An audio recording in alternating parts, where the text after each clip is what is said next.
नमस्कार। आपका अखबार के YouTube चैनल पर आपका स्वागत है। मैं हूं प्रदीप सिंह। जयंत चौधरी आरएलडी यानी राष्ट्रीय लोक दल के अध्यक्ष हैं। कोई बड़े नेता नहीं है। उत्तर प्रदेश में भी, राष्ट्रीय तो छोड़ दीजिए, प्रदेश के स्तर पर भी बड़े नेता नहीं हैं। पश्चिमी उत्तर प्रदेश से बाहर उनकी कोई पहचान नहीं है और पश्चिमी उत्तर प्रदेश में भी सीमित हैं वो जाट बहुल इलाकों तक। तो उनके ऊपर ये वीडियो बनाने का तो कोई औचित्य बनता नहीं था, लेकिन जयंत चौधरी जो कर रहे हैं वो उत्तर प्रदेश की राजनीति में एक बहुत बड़ा बदलाव ला सकता है अगर वो कामयाब होते हैं। कोशिश उनकी वही है और ये कोशिश ऐसी है कि वैसे तो उनका अलायंस है समाजवादी पार्टी और अखिलेश यादव से, लेकिन अगर वो अपनी कोशिश में कामयाब होते हैं तो इससे बड़ा नुकसान समाजवादी पार्टी और अखिलेश यादव का कोई नहीं कर सकता। उत्तर प्रदेश में इससे बड़ा नुकसान करने की स्थिति में इस समय बीजेपी भी नहीं है। बीजेपी जो कोर वोट है समाजवादी पार्टी का, उसमें सेंध लगाने की स्थिति में नहीं है। लोकसभा की बात नहीं कर रहा हूँ। लोकसभा में यादव वोट समाजवादी पार्टी का एक हिस्सा उसका निश्चित रूप से प्रधानमंत्री नरेंद्र मोदी के नाम पर बीजेपी के साथ जाएगा, लेकिन विधानसभा में नहीं जाएगा। वो विधानसभा में वो अखिलेश यादव के साथ खड़ा रहेगा। तो दूसरा कोर वोट बचता है मुसलमान। उसी पर हमला है जयंत चौधरी का।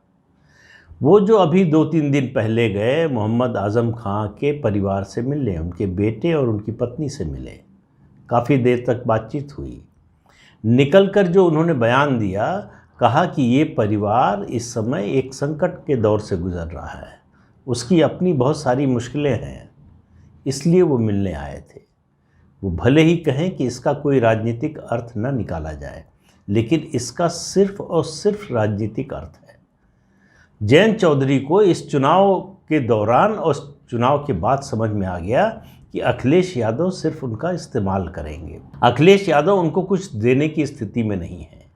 अखिलेश यादव उनसे लेने की स्थिति में है, क्योंकि जयंत चौधरी की राजनीति पश्चिमी उत्तर प्रदेश तक सीमित है और वो भी जाटलैंड तक। तो और वहाँ पर यादव वोट का कोई काम नहीं है, मतलब यादव वोट है ही नहीं, इसलिए काम नहीं है। तो अखिलेश यादव के लिए पश्चिमी उत्तर प्रदेश में सिर्फ मुसलमान, और मुसलमान को चाहिए कोई एक और वर्ग जो साथ हो, तभी विनिंग कॉम्बिनेशन बनता है। तो जाट साथ आता है तब बनता है, या जाटव साथ आए तब बने। जाटवों में जिस तरह की उहापोह है, संदेह है मायावती के भविष्य को लेकर, जिस तरह की सोच है, जिस तरह का असमंजस है, जाटवों में इस बात को लेकर चर्चा शुरू हो गई है कि क्या विकल्प के रूप में बीजेपी को देखना चाहिए। उसका एक हिस्सा, बहुत छोटा हिस्सा, इस चुनाव में भी मिला बीजेपी को, और आगे मिलने की संभावना ज़्यादा है किसी और पार्टी की तुलना में। वो वोट एक जो खास मिलिटेंट किस्म का जो जाटव है उसको छोड़ दीजिए, तो समाजवादी पार्टी के साथ नहीं जाएगा। वो जो मिलिटेंट किस्म का जाटव है वो समाजवादी पार्टी के साथ जा सकता है। अब आप देखिए, जयंत चौधरी को जिसने भी ये सलाह दी है, राजनीतिक रूप से बहुत ही सही सलाह दी गई है उनको। 2 वोटों पर नज़र है उनकी, मुसलमान और मिलिटेंट जाटव वोट, जो बीजेपी के साथ नहीं जाएगा, जो कभी समाजवादी पार्टी के साथ नहीं जाएगा। जाट, मुस्लिम और ये मिलिटेंट जाटव वोट, ये 3 का कॉम्बिनेशन जयंत चौधरी को और उनकी पार्टी को पश्चिमी उत्तर प्रदेश में लंबे समय तक जीवित रख सकता है। मुस्लिम वोट कभी ट्रेडिशनली जो है जयंत चौधरी, या मतलब चौधरी चरण सिंह के समय से बात कर रहा हूँ, कभी उनकी पार्टी के साथ नहीं रहा। चौधरी चरण सिंह ने जब अपना सामाजिक समीकरण बनाया कांग्रेस पार्टी से निकलने के बाद, तो उसका नाम था अजगर, यानी अहीर, जाट, गुजर, राजपूत।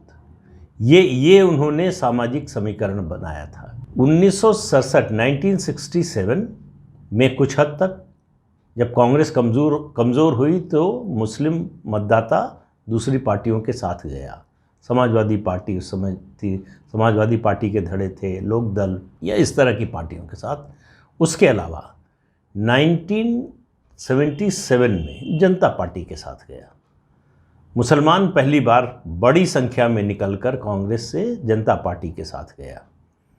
उसके बाद फिर वो लौट गया कांग्रेस में। 1980 की बात हो चाहे 1984 की बात हो, 89 में फिर निकला। लेकिन चौधरी चरण सिंह को बाद में ये एहसास हुआ कि इसमें अगर वो मुस्लिम समाज को जोड़ेंगे तो उनका कॉम्बिनेशन और मजबूत होगा।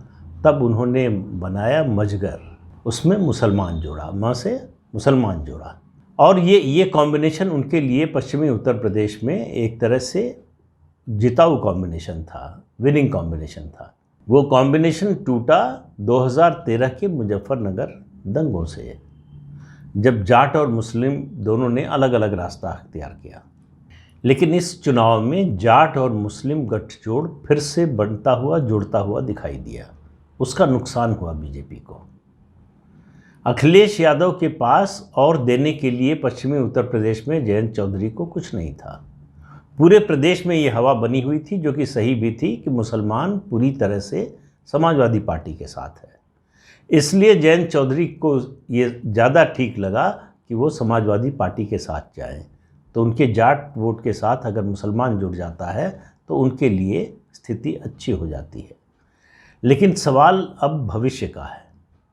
चुनाव नतीजे आने के बाद से आपने किसी तस्वीर में अखिलेश यादव और जयंत चौधरी को शायद ही साथ देखा हो। जो पार्टियों की बैठक हुई, मतलब गठबंधन के साथियों की बैठक की समाजवादी पार्टी ने, उसमें भी जयंत चौधरी नहीं गए थे, उनके विधायक जरूर गए थे।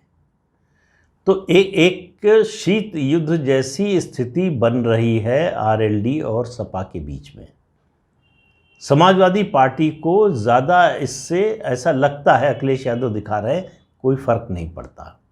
आज़म खां के परिवार से जयंत चौधरी मिलने गए तो पूरे प्रदेश में और समाजवादियों ने ही ये चर्चा, ये एक खबर फैलाई कि वो अखिलेश यादव के दूत बनकर गए, उनके संदेशवाहक बनकर गए। अखिलेश यादव ने इस खबर का खंडन कर दिया कि जयंत चौधरी मेरे संदेशवाहक बनकर वहाँ नहीं गए, और जयंत चौधरी अखिलेश यादव के संदेशवाहक बनकर जाएंगे भी नहीं। उनकी नज़र में जो उनकी अपनी राजनीति है जयंत चौधरी की, जिस दायरे में सीमित है, उसमें अखिलेश यादव का कद बहुत बड़ा नहीं है। वो ठीक है, सबसे बड़े विपक्षी दल के नेता हैं, इसके बावजूद पश्चिमी उत्तर प्रदेश में दोनों की स्थिति में बहुत ज़्यादा अंतर नहीं है। इनके साथ जाट है पूरी तरह से, तो उनके साथ मुसलमान है। मुसलमान कब तक रहेगा कुछ पता नहीं। जाट अभी जो है जयंत चौधरी को छोड़ने को तैयार नहीं है, ऐसा दिखाई दे रहा है, और इस चुनाव में भी नज़र आया। तो कॉम्बिनेशन जो बना रहे हैं, अब आप देखिए, जयंत चौधरी चंद्रशेखर रावण से भी मिले, उनसे भी दोस्ती बढ़ा रहे हैं। वो इस दोस्ती का मतलब उसी मिलिटेंट जाटव वोट पर नज़र है कि अगर ये कॉम्बिनेशन बने, जाट, मिलिटेंट जाटव और मुसलमान, तो पश्चिमी उत्तर प्रदेश में आरएलडी की स्थिति जब तक कि ये कॉम्बिनेशन रहेगा बहुत अच्छी रहेगी। उसे किसी बड़ी पार्टी का मुंह नहीं देखना पड़ेगा, न बीजेपी से अलायंस के बारे में सोचना पड़ेगा और न समाजवादी पार्टी से। अच्छा, अखिलेश यादव ने किया क्या है? 2012 में जब से वो मुख्यमंत्री बने, और ख़ास तौर से 2017 में चुनाव हारने के बाद से, उन्होंने बड़े सिस्टमेटिक तरीके से किया है। अब वो जानबूझकर किया है, रणनीति के तहत किया है, या उनकी नाकामी और लापरवाही के कारण हो गया है, ये कहना मुश्किल है, लेकिन ऐसा हुआ है जो ज़मीन पर दिखाई दे रहा है। मुलायम सिंह यादव ने अपनी राजनीति के 30, 40, 45 सालों में जो एक मुस्लिम लीडरशिप समाजवादी पार्टी और उनके आसपास जो खड़ी की थी, उसको पूरी तरह से अखिलेश यादव ने डिमोलिश कर दिया है। अब आप देखिए, चाहे वो कादिर राणा हो, दूसरे नेता हो, इमरान मसूद, जिनको कांग्रेस से लेकर आए चुनाव से पहले, उनको अपमानित करने में कोई कसर नहीं छोड़ी अखिलेश यादव ने। तो ये सब लोग चिढ़े हुए बैठे हैं, ये सब नाराज़ बैठे हैं। इनको लग रहा है कि अखिलेश यादव ने इनको ठगा है। चुनाव के दौरान भी टिकटों के बंटवारे में समाजवादी पार्टी के किसी मुस्लिम नेता की कोई नहीं चली, उनके कहने से कोई टिकट नहीं मिला, उससे भी नाराज़गी है। लेकिन उस समय उनके सामने लक्ष्य था कि बीजेपी को हराना है, इसलिए चुपचाप जो भी मिल रहा है, जो जितना भी मिल रहा है, उसको बर्दाश्त कर लो। अब वो कह रहे हैं कि 36 एमएलए मुस्लिम जिता कर लाए, हमको क्या मिल रहा है? सवाल ये उठ रहा है। अब इस पर पुनर्विचार हो रहा है कि अखिलेश यादव के साथ रहने में हमारा भला है या बुराई है। जयंत चौधरी जो खेल खेल रहे हैं, जो पासा बिछा रहे हैं, उसमें सबसे बड़े घाटे में अगर कोई होगा तो वो अखिलेश यादव होंगे, और सबसे ज़्यादा उसका फ़ायदा अगर मिलेगा किसी को तो वो बीजेपी को मिलेगा। क्योंकि अगर जयंत चौधरी को जो जाट वोट मिलते हैं, वो मुझे नहीं लगता कि उसमें बीजेपी कोई बहुत बड़ी सेंध लगाने वाली है, और जो बीजेपी को जाट वोट मिलते हैं वो मिलते रहेंगे। इस चुनाव में भी अगर आप ध्यान से देखेंगे तो बीजेपी को जाट वोट जो मिले हैं उनमें सबसे बड़ी संख्या महिलाओं की है। महिलाओं की संख्या बड़ी होने के कारण बीजेपी का जाट वोट का आधार जितना है उससे बड़ा दिखाई देता है, उसका प्रभाव भी उससे ज़्यादा दिखाई देता है। तो जाट जयंत चौधरी को छोड़ने को तैयार नहीं, उनको लगता है कि हमारा आदमी है, इसको हमको सपोर्ट करना चाहिए। मुसलमान को ये समझ में आ रहा है कि पश्चिमी उत्तर प्रदेश में मायावती का सुपड़ा साफ हो चुका है, उनकी पार्टी के फिर से खड़े होने की कोई उम्मीद नहीं है।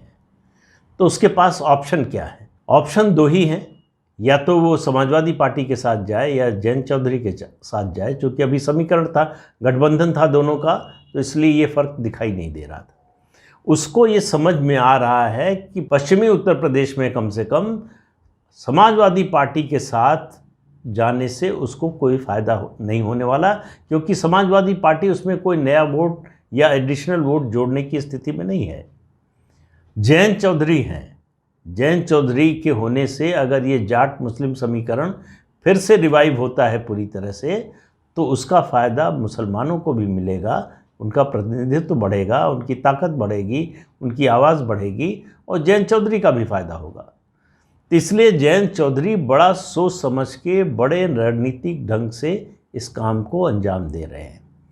पिछले वीडियो में भी कहा था मैंने, फिर कह रहा हूँ कि आज़म खां के जेल से निकलने के बाद मुस्लिम राजनीति की दिशा उत्तर प्रदेश में क्या होगी ये तय होगा।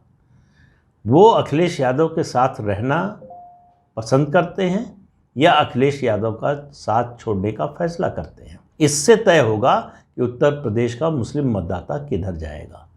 क्योंकि 4 चुनाव, और वो भी लगातार और बुरी तरह से मात खाने के बाद, तमाम कोशिश, पूरी ताकत झोंक देने के बाद भी बीजेपी को हरा नहीं पाने का मलाल उत्तर प्रदेश के मुसलमानों में है।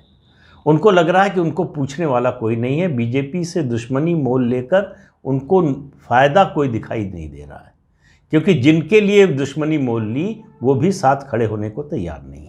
तो उत्तर प्रदेश की राजनीति में आमतौर पर होता है कि चुनाव के बाद स्थितियां बड़ी जो है सामान्य रहती हैं, कोई बड़ा बदलाव नहीं होता। लेकिन इस 2022 के चुनाव के बाद राजनीतिक स्थितियां बड़ी तेज़ी से बदल रही हैं, और उसमें एक पार्टी का सबसे ज़्यादा नुकसान होता हुआ दिख रहा है। मैं बार बार कह रहा हूँ आपसे, इस बात पर ध्यान रखिएगा, और वो है समाजवादी पार्टी। उसके कोर वोट पर जो है हमला है, उसके कोर वोट में सेंध लगाने की कोशिश है। एक तरफ से वेस्टर्न यूपी में जयंत चौधरी लगा रहे हैं, दूसरी तरफ से बीजेपी यादव वोट में सेंध लगाएगी। अभी एमएलसी के चुनाव में इसका आपको एहसास हुआ होगा, अभी आने वाले दिनों में और होगा।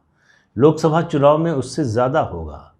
अखिलेश यादव के लिए भले ही उनके गठबंधन के 125 विधायक हों, उनके लिए अगले 5 साल राजनीतिक अस्तित्व की लड़ाई के होंगे। अगर उन्होंने यही रवैया जारी रखा तो क्या होगा ये बताने की ज़रूरत नहीं है। वो एक ही दिशा में जा रहे हैं, और वो दिशा जो है वो दक्षिण की दिशा है, यानी नीचे। लगातार उनका ग्राफ नीचे जाएगा अगर कोई बड़ा परिवर्तन, नीतिगत परिवर्तन उन्होंने अपनी पार्टी की सोच में नहीं किया, क्योंकि उनकी पार्टी की कोई विचारधारा नहीं रह गई। मुलायम सिंह के रहते हुए, सक्रिय रहते हुए एक समाजवाद का मुलम्मा था, वो मुलम्मा भी ख़त्म हो चुका है। अखिलेश यादव का समाजवाद, समाजवादियों, डॉक्टर लोहिया, इनसे कोई दूर दूर तक लेना देना नहीं है। तो जिस पार्टी की कोई विचारधारा ना हो, उसके साथ लोग सत्ता के कारण ही जुड़ते हैं, ताकत के कारण जुड़ते हैं। तो सत्ता नहीं रहने पर भी जुड़े रहते हैं क्योंकि दबंगई का मौका होता है, और वो भी मौका चला जाए जो कि योगी आदित्यनाथ की सरकार के दौर में हो रहा है कि दबंगों के दिन जा चुके हैं। तो जो दबंगई करेगा वो ज़्यादा मुश्किल में रहेगा। तो दबंगई करने का मौका भी नहीं है, सत्ता का सुख भोगने का मौका भी नहीं है। तो कब तक, ये आने वाले समय में पता चलेगा, इंतज़ार कीजिए। इस अंक में इतना ही, अगले अंक में फिर मिलेंगे किसी नए मुद्दे के साथ। तब तक के लिए इजाज़त दीजिए। आपसे अनुरोध है कि ये चैनल देखिए, शेयर कीजिए, लाइक कीजिए और सब्सक्राइब ज़रूर कीजिए। नमस्कार।